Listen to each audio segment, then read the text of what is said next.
Sir, I don't think you understand what's in his room. And in that moment, I realized I didn't know my own son at all. My name is Richard Hale. I'm 67 years old, and I thought I had already lived through the worst surprises life could offer. I was wrong. My son Daniel had been away for 3 weeks. Business trip, he said. Chicago. Some consulting job he didn't bother explaining in detail, just like always. That was Daniel, private, distant, but never disrespectful. He called every few days. Asked if I needed anything. Reminded me to take my medication. A good son by most standards, but not an open one. Still, the house felt different without him. Too quiet. You notice things when silence stretches long enough. The ticking clock gets louder. The creak in the hallway starts to sound like footsteps.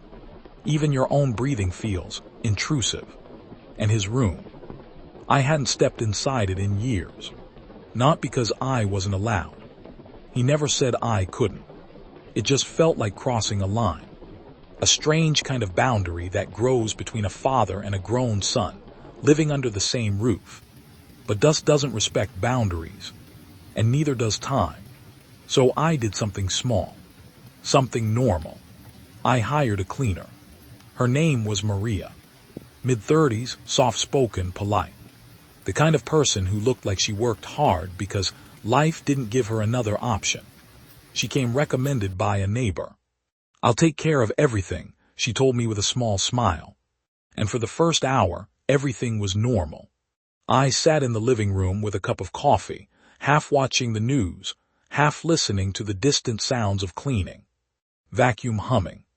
Drawers opening. The occasional clink of glass. Routine. Safe. Until my phone rang.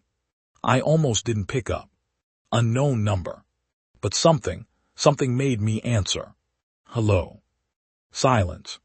Then a shaky breath. "Sir, Mr. Hale." "Yes, who is this?"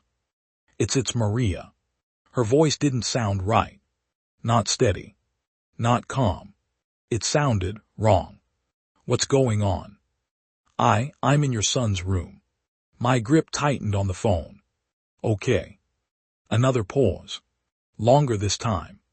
"I think you should come here." Something in my chest shifted. Not panic yet, but close. "Why, what is it?" Her voice dropped to a whisper. "Sir, there's something here that doesn't feel right." I stood up slowly. "What do you mean doesn't feel right?" I don't want to touch anything. I don't think I should." My heart started beating harder. "Maria, tell me what you see." A shaky inhale. There's a smell, not strong but strange, and things are hidden. Hidden. That word hit different. I didn't realize how fast I was walking until I reached the hallway. Each step felt heavier. The closer I got to Daniel's room, the colder the air seemed. And then I saw it. The door. Half open. Light spilling out. Maria stood just outside it, pale, hands trembling. She looked at me like she'd seen something she couldn't unsee. "I didn't go further," she said quickly. "I just opened the closet." Closet. I swallowed. Move. I stepped forward. Pushed the door open. And for a second, everything looked normal. Bed. Desk. Laptop. Clothes. Just a room. Just my son's room. I almost turned back. Almost told her it was nothing. Then I noticed the floor. A small section of the carpet, slightly raised. Not much. Just enough to feel wrong. I walked closer. Each step slower than the last. "Sir," Maria whispered behind me, "please be careful." I crouched down. Ran my hand over the carpet. There it was. A cut. Clean. Deliberate. My fingers trembled as I lifted the edge. And that's when everything changed. Because underneath, there wasn't just floor. There was a compartment. Hidden. Carefully built. And inside it was a box. Locked. I didn't breathe. Didn't think. Just stared. Because in that moment, one question echoed louder than anything else. What was my son hiding? And why did it feel like I was about to find out something I could never forget? I didn't open the box right away. That's the part that still haunts me. Because something deep inside, something instinctive, told me that whatever was inside that locked box was going to divide my life into before and after. Maria shifted behind me, her shoes barely making a sound against the floor. "Sir, should we call someone?" Her voice was barely above a whisper now, like speaking too loudly might wake something up. I kept staring at the box. "No," I said slowly. "Not yet." My fingers brushed against it. Cold. Heavier than it looked. Not just physically, but in a way I can't quite explain. Like it carried weight beyond itself. "Did you touch anything else?" I asked. She shook her head quickly. "No, I swear. I just saw the cut in the carpet and in the smell it's faint, but—" "I smell it," I muttered. Now that I was closer, it was clearer. Not rot. Not exactly. But something stale. Sealed. Like air that hadn't been disturbed in a long time. I looked around Daniel's room again. And this time, it didn't feel like a room anymore. It felt like a lie. Everything was too neat. Too intentional. The desk was organized but not lived in. The bed was made but the sheets felt untouched. How long had he been hiding this? How long had I been blind? I picked up the box. "Sir." Maria's voice cracked. "Maybe you shouldn't." "I have to." It came out firmer than I expected. Because I knew something she didn't. This wasn't just curiosity anymore. This was my son. And whatever was in that box, it was part of him. I stood up slowly, holding it in both hands. "Do you have tools?" I asked. She hesitated. "In the kitchen, maybe." "Bring them." She hurried off, almost relieved to leave the room. I stayed. Alone. With the box. I turned it over in my hands. No markings. No labels. Just a simple lock. But it wasn't new. There were scratches around it, like it had been opened before. Many times. My chest tightened. That meant this wasn't something forgotten. This was something he returned to. Over and over again. Maria came back with a small toolkit, her hands still shaking as she handed it to me. I don't want to be here when you open it," she said softly. I looked at her, and for a moment, I almost told her to leave. But something about the way she looked, scared but grounded, made me say something else. "Stay." She swallowed hard, then nodded. I set the box on the desk, picked up a screwdriver, and began. Each second stretched longer than the last. Metal against metal. A soft click. Then another. The lock gave way easier than I expected. And that made it worse. Because it meant it wasn't meant to keep people out forever. Just long enough. My hand hovered over the lid. And I hesitated. For the first time. "Sir," Maria whispered, "please." I closed my eyes. Just for a second. Then opened the box. Inside. At first, it didn't make sense. Papers. Photographs. Folders. Neatly arranged. Too neatly. I blinked. Confused. This wasn't what I expected. No weapons. No drugs. Nothing immediately terrifying. Just documents. But then I picked one up. And everything shifted again. It was a photograph. Old. Faded. A man standing outside a house. Smiling. I frowned. I didn't recognize him. But the house. My breath caught. I knew that house. Because it was mine.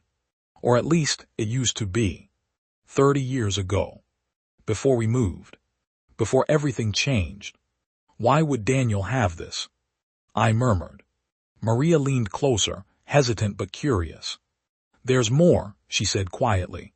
I flipped through the stack. More photos. Different angles. The same man. Always near me.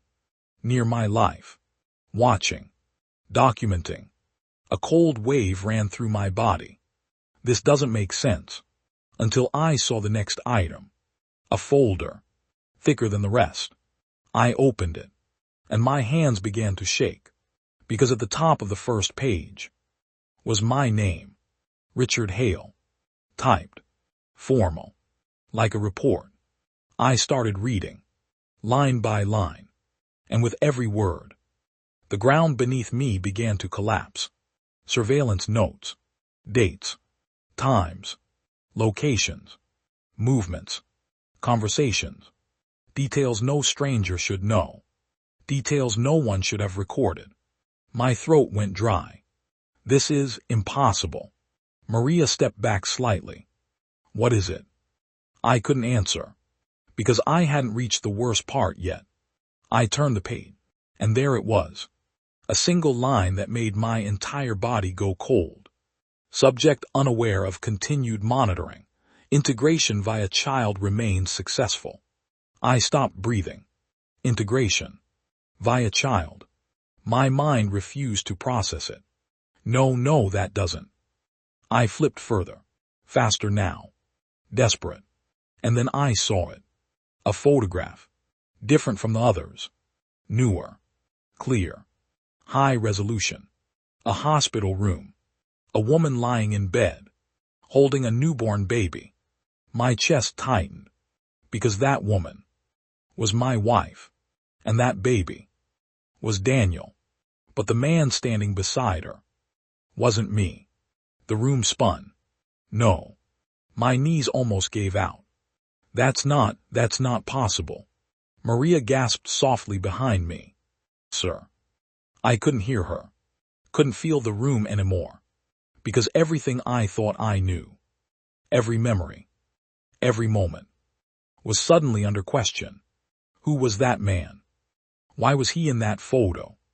Why was Daniel connected to all of this? And then, the final realization hit. Slow, heavy, unavoidable. This wasn't just something Daniel found.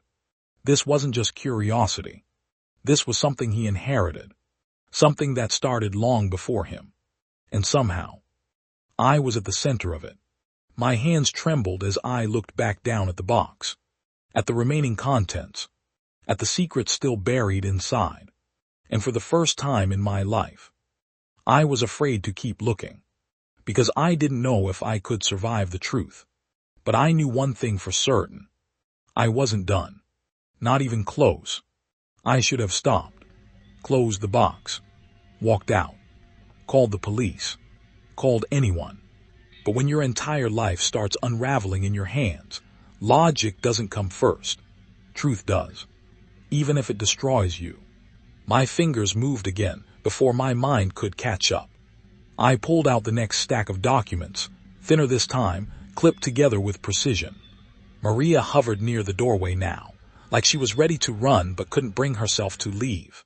Sir, you're shaking. I know, I said, though I barely heard my own voice. The paper felt rough against my fingertips as I flipped the first page. A timeline. Years listed down the side. Dates I recognized. Moments I remembered. But they weren't written the way memories should be. They were written like observations. Cold. Detached. Clinical. June 12th subject relocated to new residence. Emotional state stable. Child integration progressing. My chest tightened. That was the day we moved after my wife insisted we needed a fresh start. I never questioned it. Never thought to. Until now. I turned the page. August 3rd subject displays increased attachment to child. Behavioral bond strengthening. Surveillance maintained.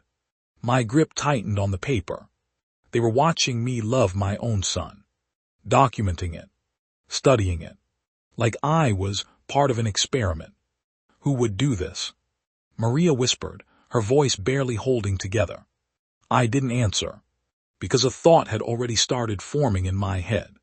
A terrible one. What if this wasn't about me? What if? It was always about Daniel. I flipped faster now. Page after page.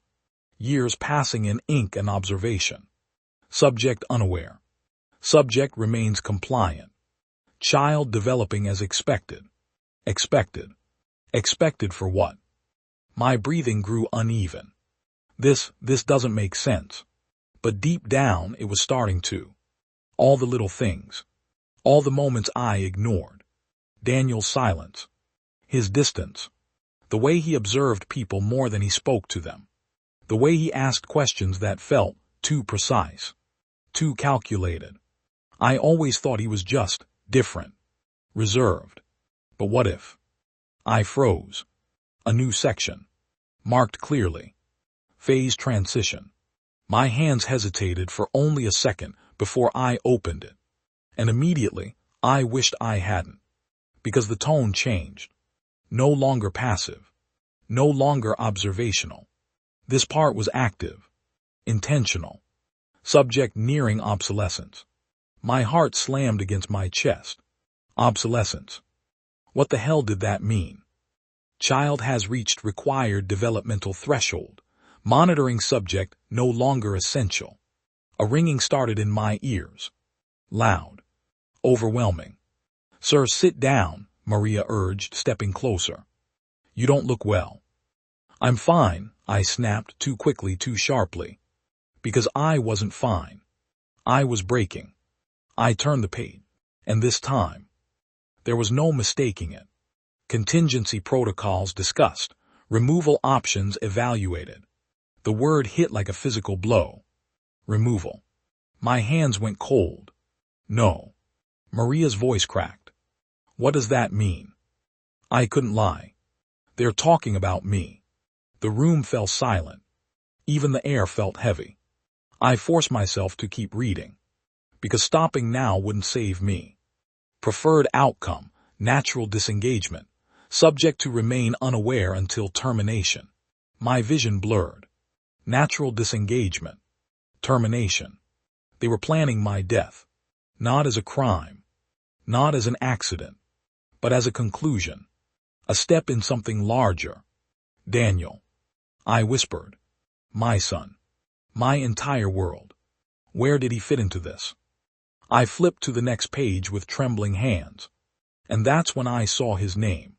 Not child. Not subject. Daniel Hale. Written clearly. Formally. Like an equal. Or worse. Like an operator. Daniel Hale has demonstrated full comprehension of objectives. Psychological alignment confirmed. My breath stopped. No. Maria shook her head slowly. That can't be. But it could. Because it was right there. In black and white. Transition of oversight completed. Daniel Hale authorized to proceed with final phase. The final phase. I couldn't feel my legs anymore. I dropped into the chair behind me without realizing it. The paper slipped slightly in my grip. He knows. I whispered. Maria stared at me, her face pale. Who knows? My son. The words tasted bitter. Foreign. He knows about all of this. And worse. He was part of it. Silence stretched between us. Heavy. Suffocating. Until Maria spoke again. Sir, when is he coming back? I froze. Because I knew the answer. He said 3 weeks, I said slowly. And I checked my watch. My stomach dropped. Today. The word barely came out. Maria's eyes widened. You mean he could be here any minute? A sound creaked through the house. Soft. Subtle. But unmistakable. The front door. Opening. Both of us turned toward the hallway. My heart pounded so hard I could hear it in my ears. A calm voice echoed from the entrance. I'm home. Daniel. Every instinct in my body screamed at me to move. To run. To hide. But I couldn't. I just sat there. The open box in front of me. The truth laid bare. And footsteps slowly approaching. Measured. Unhurried. Controlled. Maria grabbed my arm, her grip tight with fear. What do we do? I didn't answer. Because I didn't know. And deep down, I wasn't sure I ever really did. The footsteps stopped just outside the door. A pause. Then the handle turned. And in that moment, everything I thought I knew about my son was about to face me. For real. The door didn't swing open the way it always used to. No casual push. No familiar rhythm. It opened slowly, deliberately, like whoever stood on the other side already knew exactly what they were walking into. Daniel stepped in. Same posture, same calm face, same controlled breathing. But something was different, not in how he looked, in how he held the moment. His eyes moved once across the room. They landed on me, then on Maria, then on the box, open, exposed, and just for a fraction of a second, something flickered behind his eyes. Not shock, not confusion, recognition. Then it was gone. "Dad," he said quietly. No anger, no panic, just acknowledgement. My throat felt dry, tight, useless. "You weren't supposed to be back yet," I managed. Daniel stepped inside, closing the door behind him with a soft click. I finished early. His gaze drifted back to the desk, to the documents, to the truth that had been buried for years. "And you decided to go into my room." It wasn't a question. Maria's grip tightened on my arm. I could feel her trembling now. "I hired her to clean," I said, forcing my voice to stay steady. "We found the compartment." Daniel nodded once. Like that explained everything. Like it didn't matter. Silence stretched between us again. But it wasn't empty. It was loaded. With everything that hadn't been said yet. With everything that was about to be. I stood up slowly. The chair scraped softly behind me. "Tell me what this is," I said. My voice cracked halfway through. I hated that it did. Hated that I sounded weak in front of him. But I couldn't stop it. Daniel didn't move. Didn't rush. Didn't react the way a son should when his father looks at him like a stranger. Instead, he walked toward the desk. Calm. Measured. Each step perfectly placed. Maria instinctively stepped back, putting distance between herself and him. He noticed. Of course he did. Daniel noticed everything. He reached the desk and looked down at the box. Then at the papers. Then back at me. "You read it," he said. Again, not a question. I swallowed hard. Enough. A pause. Then he nodded. "Then you know this wasn't random." A sharp edge crept into my voice. "You're damn right it wasn't random. They've been watching me my entire life, Daniel. Our lives." "Our lives," he corrected softly. That hit harder than I expected. "What does that mean?" I demanded. He exhaled slowly. For the first time, he looked almost human. Almost tired. "It means," he said, "you were never the only subject." The word made my stomach twist again.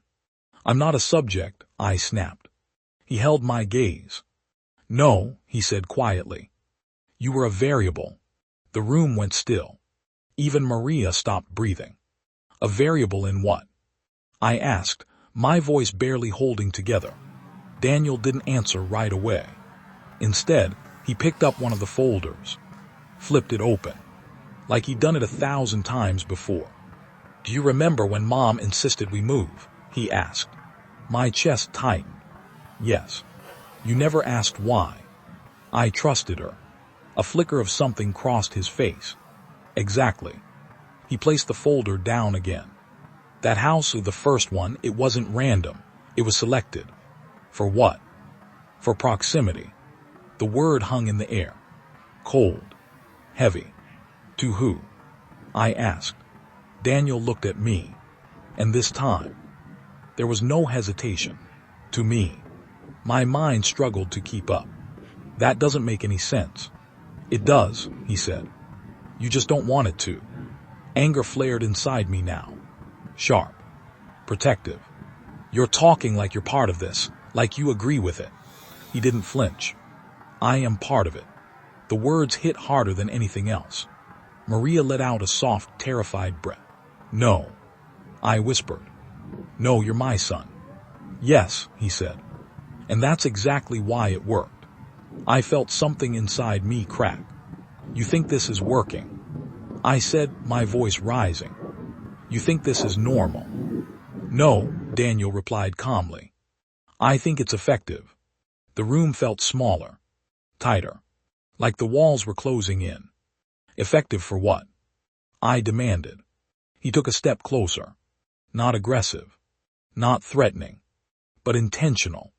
For understanding human attachment, he said. My hands curled into fists. You mean my attachment? Yes. The word came without hesitation. Without guilt. Without anything. And Mom? I asked, my voice breaking slightly. Was she part of it too? Daniel's silence answered before his words did. She knew enough. Enough. That word twisted deeper than anything else. She left, I said. She got sick and left us. Daniel shook his head slowly. No, she completed her role. The world tilted. What does that mean? It means her involvement had an end point. I stared at him. At this person who looked like my son. But sounded like something else entirely.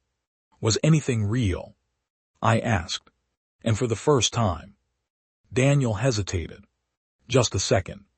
But I saw it. A crack. Some of it, he said quietly. That wasn't enough. It would never be enough. Were you ever my son? I asked. The question hung between us. Heavy. Dangerous. Final. Daniel's jaw tightened slightly. His eyes held mine. And when he spoke, his voice was lower, more controlled than ever. I was raised as your son, he said. It felt like a knife. That's not what I asked. Silence again. Longer this time. Then finally. I don't know what I am outside of that. The honesty in that answer. It hurt more than a lie. Because it meant something inside him. Wasn't completely gone. Maria suddenly stepped forward. This is insane, she said, her voice shaking but louder now. Whatever this is, you need to stop. Both of you, we need to call the police. Daniel's eyes shifted to her. And the temperature in the room dropped. Maria, he said softly. She froze. How do you know my name? She whispered. He didn't answer directly. Instead, he reached into his pocket and pulled out something small. Black. Sleek. A device. My heart skipped. What is that? I asked. Daniel looked back at me. And for the first time, there was something else in his eyes. Not emotion. Not fear. But conflict. It's a choice, he said. My chest tightened. A choice for what? He held the device between his fingers. Steady. Controlled. For how this ends. The air felt like it vanished from the room. What are you talking about? Daniel took a slow breath. Then said the words that would stay with me forever. I wasn't supposed to let you find out like this. A chill ran through me. Then what were you supposed to do? His grip tightened slightly around the device. Let it happen naturally. The word from the document. Termination. Maria gasped. No. But now, Daniel continued, his voice quieter, heavier. There's another option. My heart pounded. What option? He looked at me. Really looked at me. And for a moment, I saw my son again. Buried deep beneath everything else. You come with me, he said. The words hit harder than anything else in that room. Come with you where? To the truth. A bitter laugh escaped me. This isn't the truth, this nightmare. No, he said. This is just the surface. My mind raced. Every instinct screamed at me to reject him. To run. To fight. But something else. Something deeper. Held me in place. Why me? I asked. Because, Daniel said, you're the only variable that wasn't supposed to matter. That didn't make sense. Then why does it feel like I'm the center of everything? Daniel didn't answer immediately. He looked down at the box, at the documents, at the years of observation, then back at me. Because somewhere along the way, he said slowly, you stopped being a variable. My breath caught and started becoming a problem. Silence. Heavy. Final. And in that moment, I understood something terrifying. This wasn't over. This wasn't even close to over. This was just the beginning of something far bigger than I ever imagined. And the choice standing in front of me wasn't just about survival. It was about truth, about identity, about whether I was ready to see just how deep this really went. Daniel extended his hand slightly, not forceful, not demanding, just there, waiting. Come with me, Dad. And for the first time in my life, I didn't know if following my own son would save me or destroy me completely. I didn't take his hand, not right away, because everything inside me was splitting in two. One part of me, the father, the man who raised him, who held him when he was a baby, who stayed up nights when he had a fever, that part wanted to believe there was still something worth saving. The other part, the part that had just read documents describing my termination like a scheduled task, that part was screaming at me to run. Say something, Maria whispered, her voice tight, desperate. I could feel her fear pressing into the room like a second heartbeat, but my eyes stayed locked on Daniel. If I go with you, I said slowly, carefully, what happens to her? Daniel didn't even look at Maria this time. That depends on you. Cold, efficient, like she wasn't even part of the equation. That's not an answer. It is, he replied. My jaw tightened. You don't get to talk about people like they're nothing. For a brief second, something flickered again. That same crack. Small, but real. I don't, he said quietly. That's the problem. The words hung there. Strange. Almost conflicted. I took a step forward. Not toward him. Toward understanding. You don't believe this, I said, watching him closely. Not all of it. Silence. His grip on the device shifted. Tighter.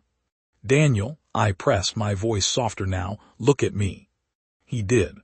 And this time, he didn't hide it fast enough. There it was. Buried deep but still alive. Doubt. You're not just whatever they made you, I continued. You're my son. His jaw flexed. That's exactly what they needed me to be. No, I said, shaking my head. That's what they used. It's not all you are. Maria let out a shaky breath behind me, like she was starting to see it too. A tiny shift in the air. A possibility. Daniel's voice dropped. You don't understand how deep this goes. Then help me understand. A long pause. Heavy. Measured. Dangerous. Because I could feel it, the moment stretching, balancing on the edge of something irreversible. If I show you, he said finally, there's no going back. There's no going back anyway, I replied. That landed. Hard. Because it was true. The box was open. The truth was out. Whatever illusion we had before was gone. Daniel looked down for a second. Then back up. Decision settling in his eyes. Okay, he said. Maria tensed immediately. No, wait. Daniel raised the device slightly. She froze. Please don't make this harder than it already is, he said, almost gently. Her voice broke. You're going to kill us. He shook his head slowly. If I wanted that, this would already be over. The calmness in his tone made it worse. Because I believed him. Then what does that do? I asked, nodding toward the device. Daniel glanced at it briefly.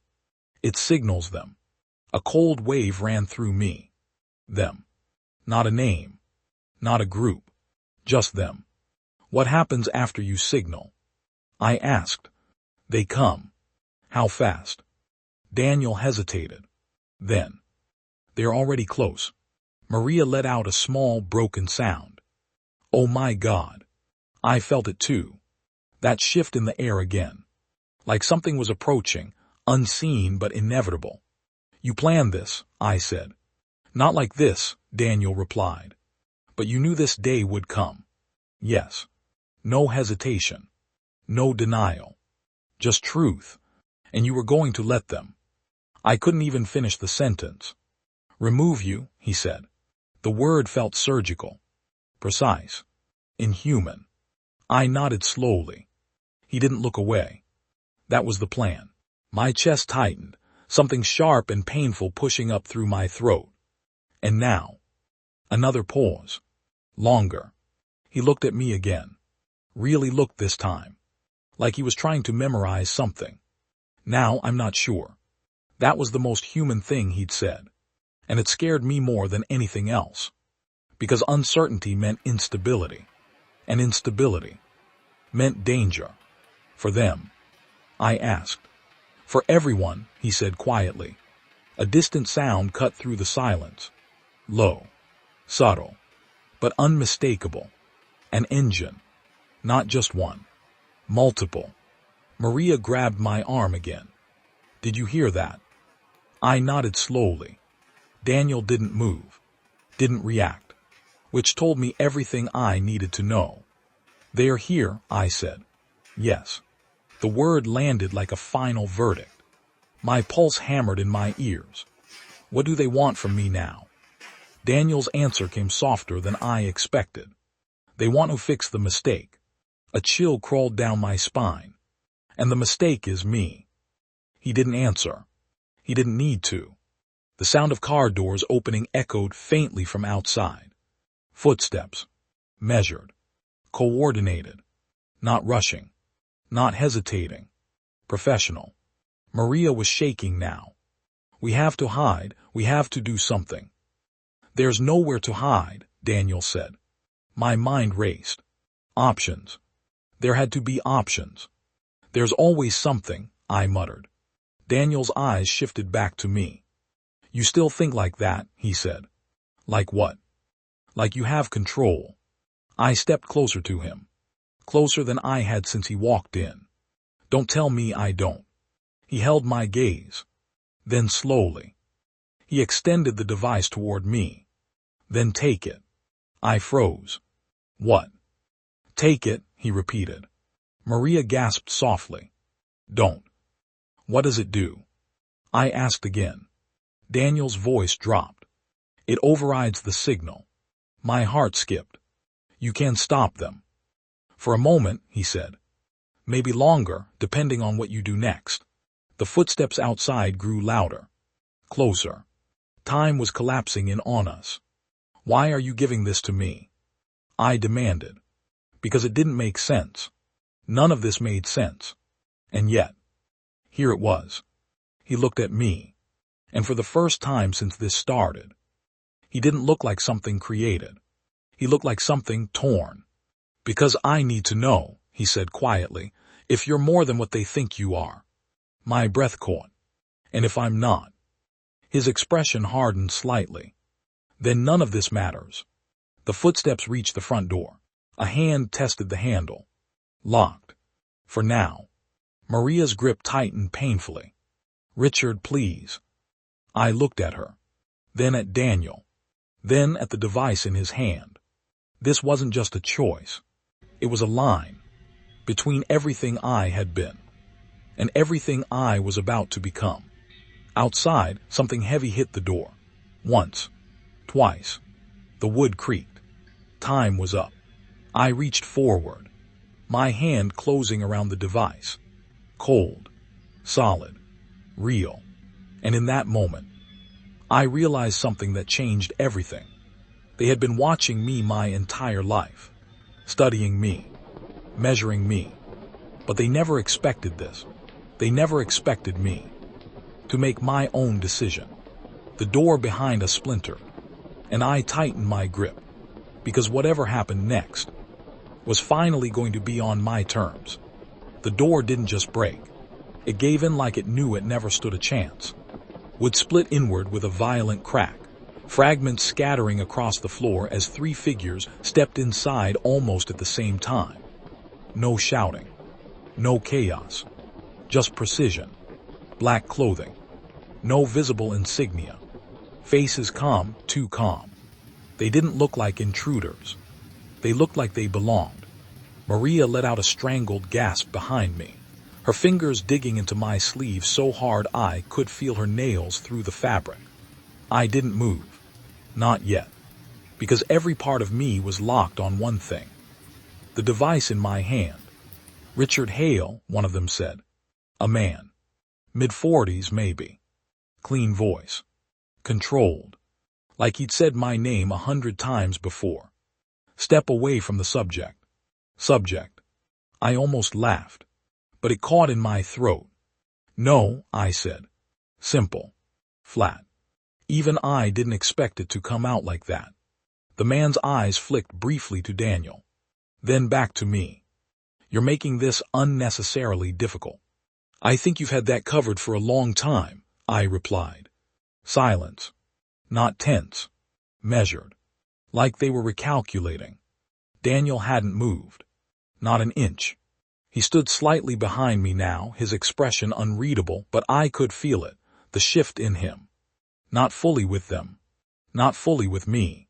Something in between. Daniel, the man said calmly, you've deviated from protocol. A pause. Daniel's voice came steady, but lower than before. I'm aware. Then corrected. 3 words. No emotion. No room for interpretation. Maria whispered, barely audible, "Oh God." My grip tightened around the device. Or what? I asked. The man didn't even look at me when he answered. Or we proceed without your cooperation. Cold. Efficient. Final. I raised the device slightly. Then I guess we're already there. That got their attention. All 3 of them. Not panic. Not fear. But focus. Sharp. Immediate. Put that down, the man said. No. My heart was pounding so hard I could feel it in my throat, in my temples, in my hands.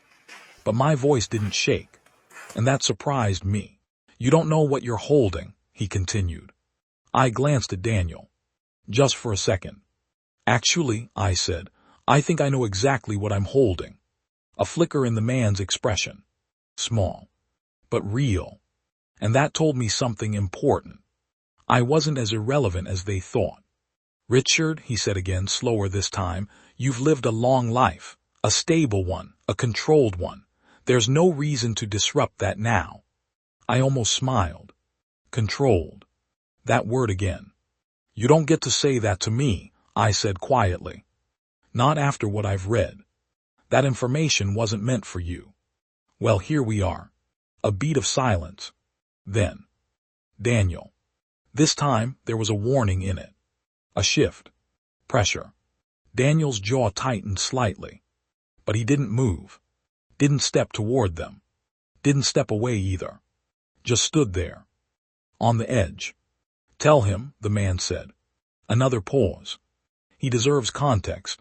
That word felt almost insulting. Context. Like my life was a paragraph in something bigger. Daniel exhaled slowly. Then spoke. They're not wrong about one thing, he said. I didn't look at him. I kept my eyes on the man in front of me. Which part? That your life was stable. A hollow feeling spread through my chest. Because you made it that way. Yes.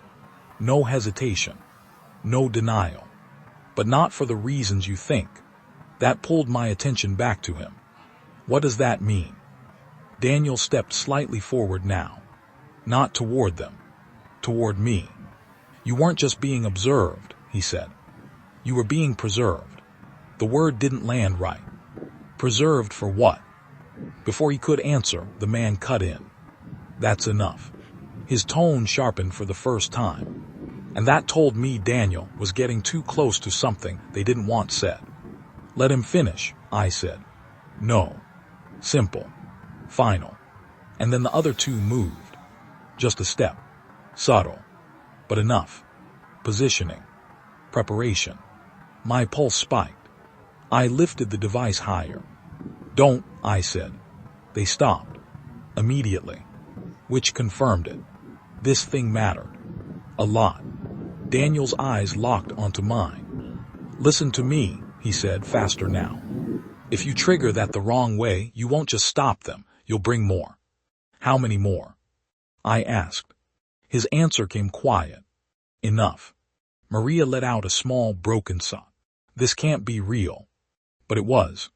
Every second of it. I could feel the moment collapsing again. Choices narrowing. Time running out. Then tell me the right way, I said. Daniel hesitated, and that hesitation was everything, because it meant even now, he was choosing between them and me. Daniel, the man said firmer now, this is your final instruction. Silence. Heavy. Crushing. And then, Daniel looked at me, not like a handler, not like a subject, but like something else entirely. Flip the back panel, he said. The man moved instantly. Too fast. But I was already ahead of him. My thumb found the seam. Pushed. The panel clicked open. Inside. A small switch. Red. My breath caught. Don't touch that, the man said sharply. But it was too late. Up or down? I asked. Daniel didn't even look at them. Up delays. And down. A beat. Then. Ends it. My heart slammed. Ends it. Not stops. Not blocks. Ends. Define ends, I said. Daniel's voice dropped. Everything connected to the signal. The room went still. Even the air felt like it had been pulled out. That includes. I started. Yes. He didn't let me finish, which meant I didn't need to. Maria's grip loosened slightly. Shock. Pure shock. You're asking him to kill you, she whispered. Daniel didn't respond. Didn't deny it. The man's voice cut through again, colder now. This has gone far enough. And this time, he stepped forward, not stopping, not hesitating. Decision made. I raised the device fully, my thumb hovering over the switch. Take one more step, I said, and I choose. He stopped, not out of fear, out of calculation, because now, this wasn't clean anymore. This wasn't controlled. This was unpredictable, and they weren't used to that. Richard, Daniel said softly. I looked at him, really looked, and in that moment, I saw everything at once. The child he had been, the thing they had shaped, and the man standing in front of me now. Caught between both. You said I became a problem, I said quietly. Yes. Then maybe it's time I act like one. A flicker of something passed through his eyes. Not fear. Not relief. Something deeper. Something final.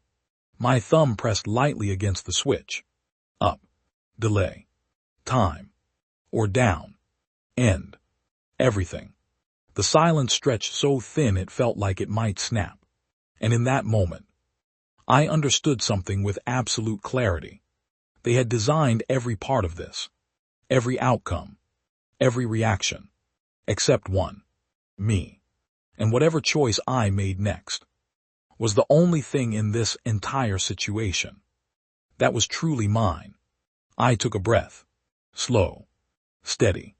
And moved my thumb. I didn't slam it down. I didn't panic. I moved my thumb, slowly. Up. A soft click. Barely audible. But it changed everything. Nothing exploded. No alarm screamed. Just silence. A different kind of silence. The kind that feels like something has been interrupted mid-sentence. The man in front of me froze. Not dramatically. Just enough. Just a fraction. But I saw it. And that was all I needed. What did you do? He asked. For the first time, there was something under the calm. Not fear, but uncertainty. I let out a breath I didn't realize I was holding. I bought time. Daniel's shoulders dropped slightly. Not relief. Not entirely. But something close. How much? The man asked. Daniel answered this time. Not enough. The words settled like a clock starting to tick. Loud. Invisible. Relentless. Maria whispered, "What happens now?" I didn't take my eyes off the man. Now, I said, we talk. He studied me. Longer this time. Like he was seeing me differently. Reevaluating. Reclassifying. You're not in a position to negotiate, he said. I raised the device just slightly. Feels like I am. A beat. Then another.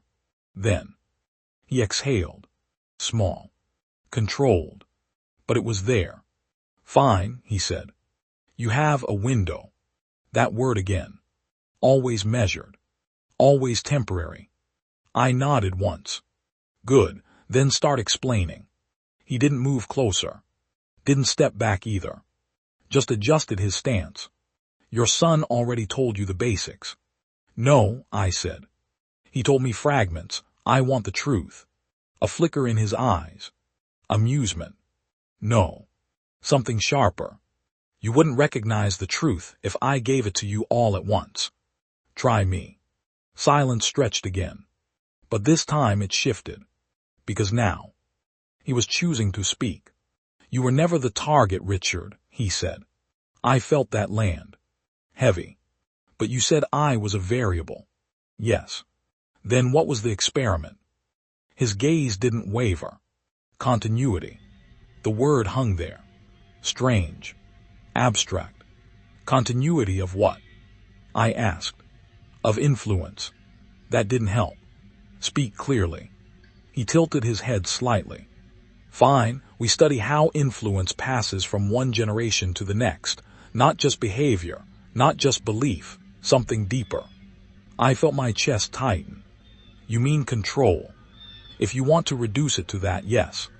Maria shook her head slowly. This is insane. He ignored her. Of course he did. And Daniel? I asked. He's the result. My stomach twisted. Result of what? Of a successful transfer. My fingers tightened around the device again. Transfer of what? This time. He hesitated. Just slightly. And that was enough to tell me. This was the part that mattered. Answer me, I said. Daniel stepped in before he could. Of pattern, he said quietly. I turned to him. Pattern. He nodded. They map cognitive structures, decision pathways, emotional triggers, then they attempt to replicate them across generations. My mind struggled to keep up. You're saying, what that you're me? No, Daniel said. I'm what happens when they try to recreate you, without your limitations. The room went still.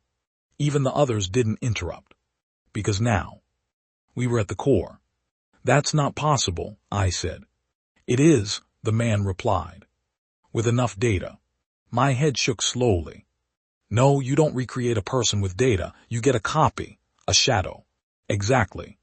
The word came fast, sharp, intentional. That's what we needed. A cold wave moved through me. Why? Because shadows can be refined. Maria let out a quiet, horrified breath. They're talking about people like they're software. They are, the man said flatly. I stepped forward. Anger rising now. Real. Burning. You don't get to decide that. We already did. My grip tightened. Then you made a mistake. That got his attention again. Explain. I looked at Daniel. Then back at him. You said I became a problem. Yes. Why? A pause. Longer this time. Because now. I was asking the right question. Because, he said slowly, you deviated. From what? From projection. Daniel's jaw tightened. He knew where this was going. I didn't. Meaning. The man's eyes locked onto mine. We predicted how you would think, how you would react, how you would raise him. A beat. And you were wrong. Silence. Heavy. Real. And that, I continued, is why your perfect system isn't so perfect. A flicker again. Stronger this time. Cracks forming. Daniel spoke quietly. He taught me things you didn't account for. I looked at him. What things? His voice dropped. Choice. The word hit harder than anything else. The man's expression hardened. Choice is noise, he said. It disrupts structure. No, I said. It defines it. Another beat. The air shifted again. Because now, this wasn't just information. This was conflict. At the foundation. You tried to control everything, I said. But you couldn't control one thing. And what's that? He asked. I held his gaze. Whether your result would agree with you. Silence. Then, a subtle movement. One of the others shifted again. Not aggressive, but ready. Time was running out. I could feel it. Like pressure building in the walls. How long? I asked Daniel quietly. He didn't need clarification. Minutes. Maria whispered, "We can't stay here." She was right. We couldn't. But leaving wasn't simple. Nothing about this was. "Then here's what's going to happen," I said. "All eyes on me now. Every single one. You're going to tell me how to stop this permanently." The man almost smiled. "You can't. Try me. It's bigger than you." "It always is," I said. "Until it isn't." A pause. Then, "You're thinking too small," he said. "And you're thinking too controlled." Another crack. Tiny. But there. Daniel stepped closer again. "Dad." I looked at him. "Is there a way?" I asked. He hesitated. And that hesitation said everything. "Yes," he admitted. The room shifted instantly. "Daniel," the man warned. But it was too late. "There's always a way," Daniel continued. "But it's not clean." "I don't need clean. It's not safe." I almost laughed. "Look around." A beat.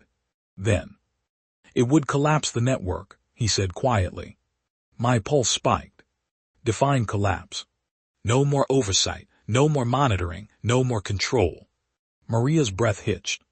That's what we want." But Daniel shook his head slightly. "You're not hearing the rest." I felt it. The weight behind his words. "What happens?" I asked. His eyes held mine. Steady. Heavy. "Everything they built goes dark." A pause. Then, permanently. The silence that followed was different. Because now, this wasn't about surviving the moment. This was about ending it. All of it. I looked down at the device in my hand. Then back at Daniel. Then at the man. "You said down ends everything connected to the signal," I said slowly. "Yes. And that includes this network." Daniel didn't answer. He didn't need to. The man stepped forward again. One step. Deliberate. "You won't do it," he said. I raised the device slightly. "Why not?" "Because you don't understand the cost." "Then explain it." A pause. Longer. He studied me. Like he was deciding whether I deserved to know. "You'd be ending more than just us," he said. "How much more?" His voice dropped. "Everything connected to the system." I held his gaze. Good. That landed. Hard. Because this time, there was no hesitation in my voice. Maria whispered, "Richard." But I didn't look at her. I didn't look at anyone. Just Daniel. "Is he telling the truth?" I asked. Daniel nodded once. "Yes. And if I don't do it?" They reset. The word hit like a final warning. They adapt, they continue, and this happens again. My chest tightened. "Maybe not with you," he added, "but with someone else. Another family. Another life. Another lie." I exhaled slowly, then asked the only question that mattered. "And you?" Daniel didn't answer immediately. For the first time since this began, he looked unsure. Not calculated. Not controlled. Just human. "I don't know what I am without it," he said quietly. That hurt. More than anything else. Because for the first time, I heard my son again. Not the system. Not the result. Just him. I took a step closer. Close enough that there was nothing between us now. "No," I said softly. "You finally get to find out." His eyes locked onto mine. Something shifting. Breaking. Becoming. Outside, more engines echoed in the distance. Time collapsing again. Final moments. Final choice. I looked down at the device. My thumb hovering over the switch again. Up had bought time.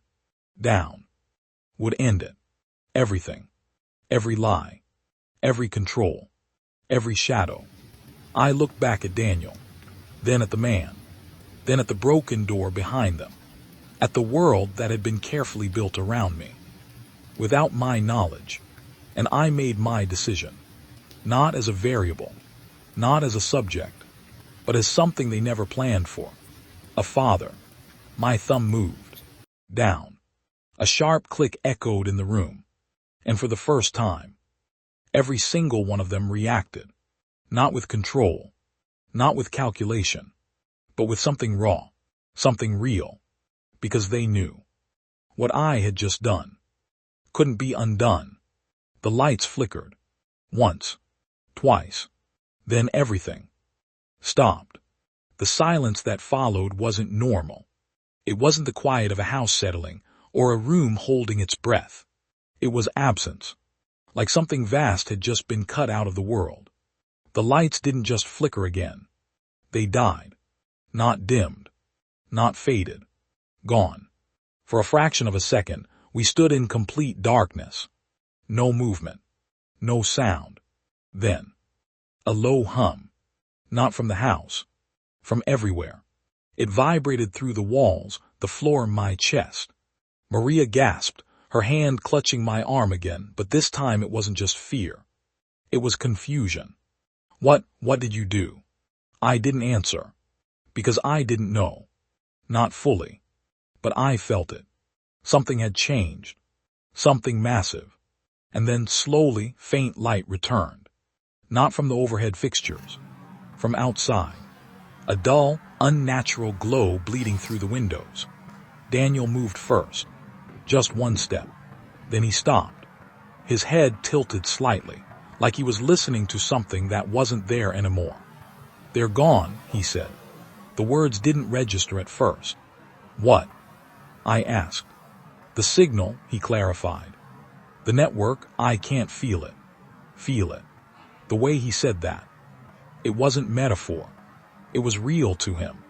Like losing a sense. The man in front of us staggered slightly. Just a fraction. But it shattered the illusion of control completely. "No," he muttered. It was the first time his voice broke. Actually broke. "You don't understand what you've done." I stepped forward. The device still in my hand, now warm, almost pulsing. "Then explain it," I said. But he didn't answer me. His eyes darted slightly. Calculating. Reassessing. Failing. Because whatever system he relied on, whatever structure held all of this together, it wasn't there anymore. One of the other figures reached for something at their side. Instinctively. Then stopped. Like they realized it wouldn't work. Maria whispered, "Why are they? Why do they look like that?" Because they were exposed. For the first time. They weren't operating within certainty. Daniel looked at his hands. Flexed his fingers slowly. Like he was testing them. He started, then stopped. I moved closer to him. "Daniel." He looked at me. And something in his eyes had changed. Not fully. But enough. "They're not guiding anything anymore," he said quietly. "No instructions, no feedback, nothing." The man finally looked at me again. And now, there was no mask. Just anger. Raw. Unfiltered. "You've destabilized a system you can't even comprehend," he said. "Maybe," I replied. "But it doesn't seem like you comprehend it anymore either." That hit. Because it was true. The others shifted again. Less coordinated now. Less precise. Like something invisible had been holding them in sync. And now it was gone. "What happens now?" Maria asked. No one answered right away. Because no one knew. And that was the most dangerous thing of all. Daniel exhaled slowly. "They'll try to regroup," he said. "Rebuild. Systems like this don't just disappear, they fracture." Fracture. That word lingered. "Into what?" I asked. He hesitated. Then. "Into pieces that don't agree with each other." I looked at the man again. "You hearing this?" He didn't respond. Which meant he was. And he didn't like it. "This was never meant to be undone," he said finally. "Most broken things aren't," I replied. A sudden sharp sound cut through the room. One of the figures dropped something. A small device. It hit the floor with a dull clink. No reaction from it. No signal. Just dead. Maria flinched. "They're just people now," she whispered. No. Not just people. But not what they were before either. Something in between. Just like Daniel had been. The difference was, he had a chance to become something else.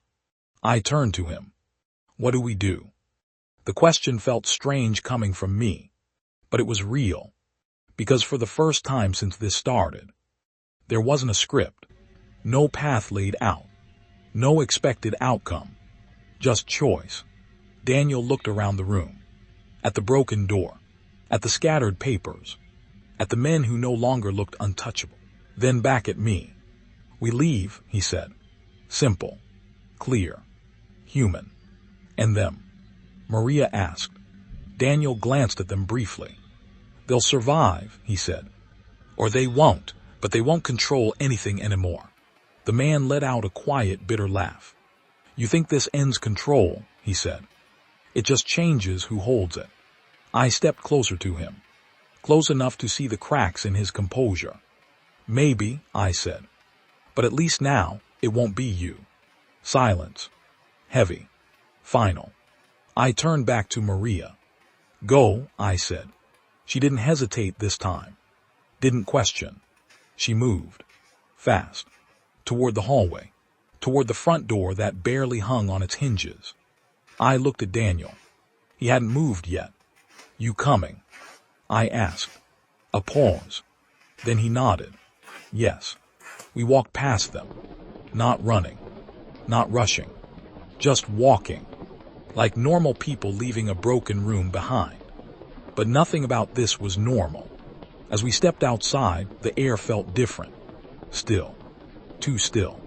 The street was empty. Cars sat at odd angles. A streetlight flickered weakly. And that dull glow from earlier. It wasn't coming from anywhere specific. It was just there.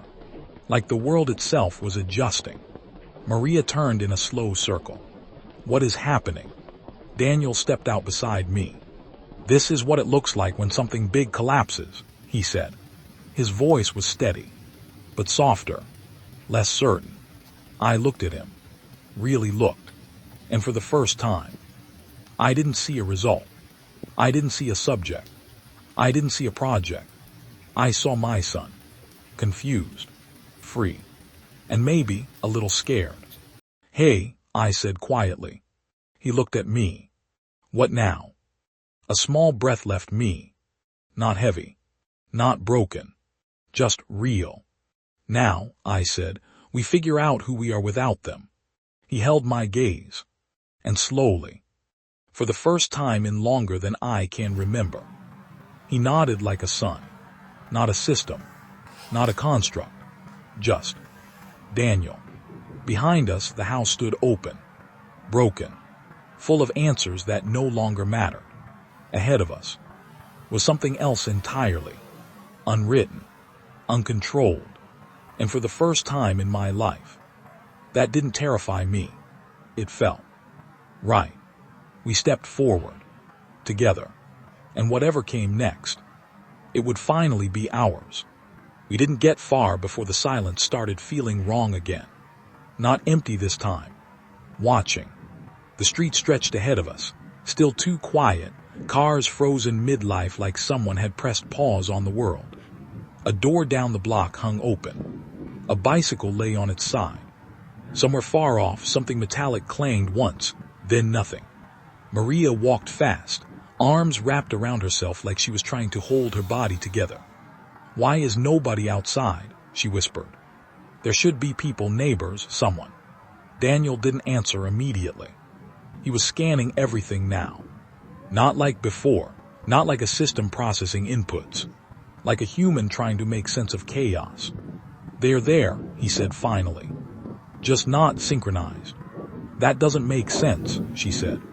"It does," I replied quietly, surprising myself. If whatever was holding things together just vanished. Maria looked at me. "You mean like some kind of control?" I didn't answer, because I didn't want to say it out loud. that maybe the world had always been a little more controlled than we ever realized. And now, it wasn't. We reached the corner. That's when we saw the first person. A man standing in the middle of the road, completely still, staring at nothing. His hands were slightly raised, like he'd been about to do something and forgot what it was. Maria slowed. "Sir," she called cautiously. No response. Daniel stepped forward. "Don't," I said instinctively. He paused, looked back at me. "I need to understand," he said. Then he moved closer to the man. Slow. Careful. "Hey," Daniel said. The man blinked. Just once. Then his eyes focused, like a camera snapping into place. What was I doing?" he muttered. His voice sounded lost. Daniel studied him closely. "You stopped," he said. The man shook his head, confused. "No, I was going to." He stopped, because he couldn't finish the thought. It wasn't there anymore. Maria whispered behind me, "This is wrong." The man looked around suddenly, panic rising. "Where is everyone? Why is it so quiet?" Daniel stepped back. Not afraid. Just processing. "It's happening everywhere," he said under his breath. I felt it too. That shift again. But bigger this time. Not just us. Not just the house. Everything. What did I do? I whispered. Daniel looked at me. "You broke the structure," he said. "But not the people." The man in the street stumbled back slightly. "I need to go home," he said quickly. I need to check something." Then he hurried off. Unsteady. Like he wasn't fully in control of himself yet. Maria shook her head. "They're all going to be like that." "Not all," Daniel said. "Some will adapt faster, some slower. And some." I asked. He didn't answer. Which meant not everyone would be okay. A distant siren suddenly cut through the air. Loud. Erratic. Then another. Then more. Maria flinched. "That's not normal." "No," I said. "It's not." Daniel turned toward the sound. "They're reacting," he said. "Emergency systems, fragmented but still active." "Is that good or bad?" Maria asked. He hesitated. "Both." We kept moving. Down the street. Past houses that suddenly felt unfamiliar. Like the place we'd lived in for years had been quietly replaced with something else. Something raw. A car rolled slowly past us. Too slowly. The driver's face was tense, confused, scanning everything like it might disappear if he looked away. He didn't stop. Didn't speak. Just kept going. Maria wrapped her arms tighter around herself. "I don't like this. I don't like any of this." I couldn't blame her. I didn't like it either. But deep down, under the fear, there was something else. Something strange. Something almost freeing. Daniel slowed his pace. "Wait," he said. We stopped. "What is it?" I asked. He looked around, listening again, but differently this time. Not searching for signals, for patterns, for people. "There's no coordination," he said. "No central correction. Everyone's just acting." "That's normal," Maria said. "No," Daniel replied. "It's not." I looked at him. "What do you mean?" He took a breath. Long. Measured. Like he was choosing his words carefully. "People don't realize how much they rely on invisible structure," he said. "Timing, behavior, decision alignment, it's subtle but it's there." "And now it's gone," I said. "Yes." Maria frowned. "So what? People don't know how to be people anymore." Daniel looked at her. "Some do," he said. "Some don't." The sirens grew louder. Closer. Turning a corner ahead. A police car sped past, swerving slightly before correcting itself. The driver looked tense. Uncertain. Like he didn't fully trust his own hands. "This is going to get worse before it gets better," Daniel said. I nodded slowly. I figured. Maria looked between us. "So what do we do? Just walk around while the world falls apart?" "No," I said. She looked at me. Then what? I took a breath. And for the first time since all of this started, the answer came without hesitation. We go somewhere safe. Daniel tilted his head slightly. There is no safe right now. Then we make it, I said. He held my gaze, studying me.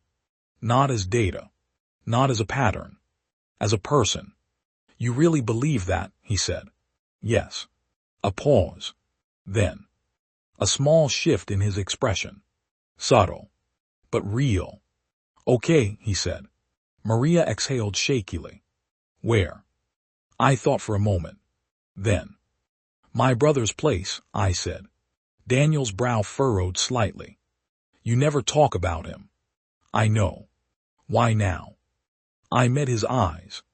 Because he's the one person in this world who never let anyone tell him how to think. A beat. Then Daniel nodded. That might matter now. We turned, changed direction, started walking again. But this time, it felt different. Not like we were escaping, not like we were reacting, like we were choosing. Behind us, the world shifted and cracked and struggled to find its footing. Ahead of us, nothing was certain, nothing was controlled, nothing was planned. And somehow, that made every step feel more real than anything that came before. Maria walked a little closer now, not as afraid, still shaken, but moving. Daniel walked beside me, not ahead, not behind, beside. And after a while, he spoke again, quietly. Dad. I glanced at him. Yeah. A small pause. Then, thank you. The words were simple, but they carried something heavy, something earned. I didn't answer right away. I just nodded, because some things didn't need words. We kept walking, 3 people in a world that had just lost its script. And for the first time, we were finally writing our own. We walked for what felt like hours, though the sky hadn't changed much. Time felt uneven now, like it stretched in some places and collapsed in others. The city was waking up in the worst possible way, not with routine, with confusion. At the next intersection, a crowd had formed. Not a chaotic one, just people standing around, talking over each other, trying to make sense of something none of them could define. A woman was crying. A man kept checking his phone like it might suddenly tell him what to do. 2 teenagers argued loudly, both convinced the other was wrong about something neither of them could explain. Maria slowed again. This is getting worse. Daniel shook his head slightly. No, this is just more visible. That stuck with me. More visible. Like whatever had always been beneath the surface was now exposed. We moved past them. No one stopped us. No one questioned us. For once, nobody seemed to be paying attention to anything outside their own confusion. Your brother, Daniel said after a while. What's his name? Thomas, I replied. And you trust him? I didn't hesitate. More than anyone. Maria glanced at me. Even now. Especially now. We turned onto a quieter road. Fewer people. More stillness. But it wasn't the empty, unnatural stillness from before. This felt fragile.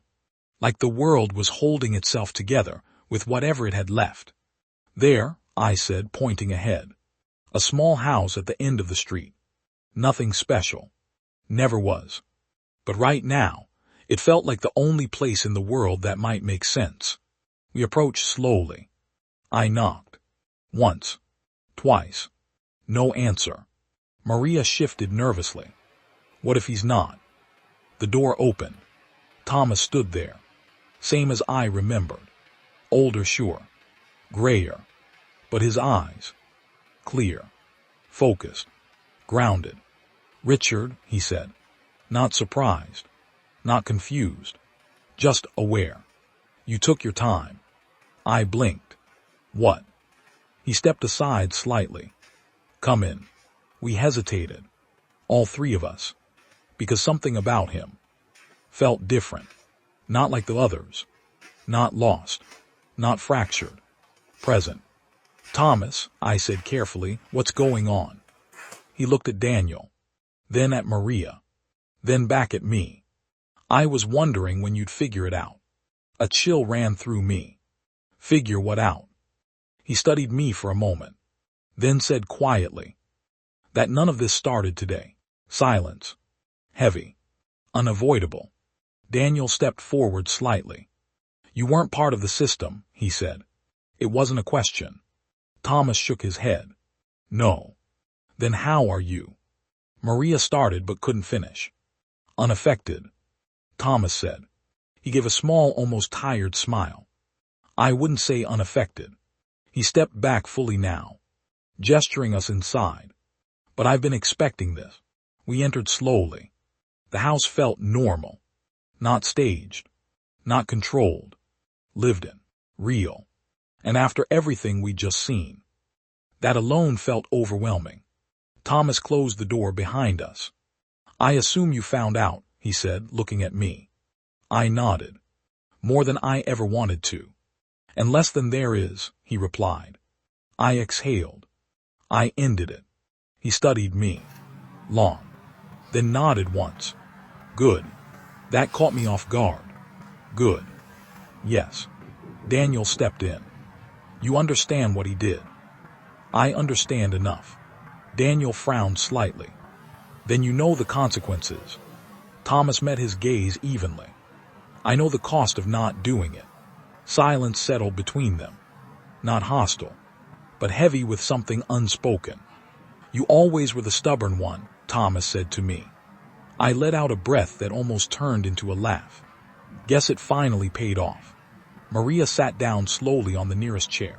I don't understand any of this, she said. What happens now is the world just broken. Thomas walked over to the window, looked outside. At first, he said, it'll feel like that. He turned back to us. Because people are used to being guided more than they realize. Daniel nodded slightly. Pattern, structure, behavioral alignment. Thomas pointed at him. Exactly. Then looked at me. But that doesn't mean they can't find their way. I stepped closer.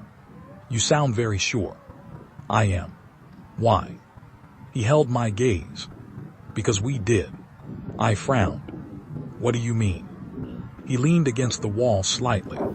You think you were the only one who didn't fit their projections. My chest tightened. There were others. A few. Daniel's expression shifted. How many? Enough to matter, Thomas said. Maria looked between us. You're saying there were people who resisted. Thomas nodded. Not consciously at first, but over time patterns broke, choices didn't align, outcomes shifted. I felt something click into place. That's why I became a problem, I said quietly. Thomas smiled faintly. Exactly. Daniel looked at me again. Differently this time. Not analyzing. Understanding. They couldn't replicate you perfectly, he said. No, Thomas added. And that's what scared them. A silence followed that didn't feel heavy anymore. It felt clear. Like pieces were finally settling. Maria leaned back in the chair, exhausted. So what now? She asked again. Thomas walked over to a small table, poured a glass of water, handed it to her. Now, he said, people learn. Learn what? How to live without someone else deciding what comes next. I looked at Daniel.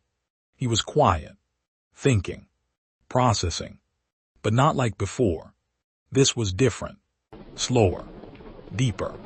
What about you? I asked him. He met my eyes. I don't know, he said honestly. A small smile formed on my face. That makes two of us.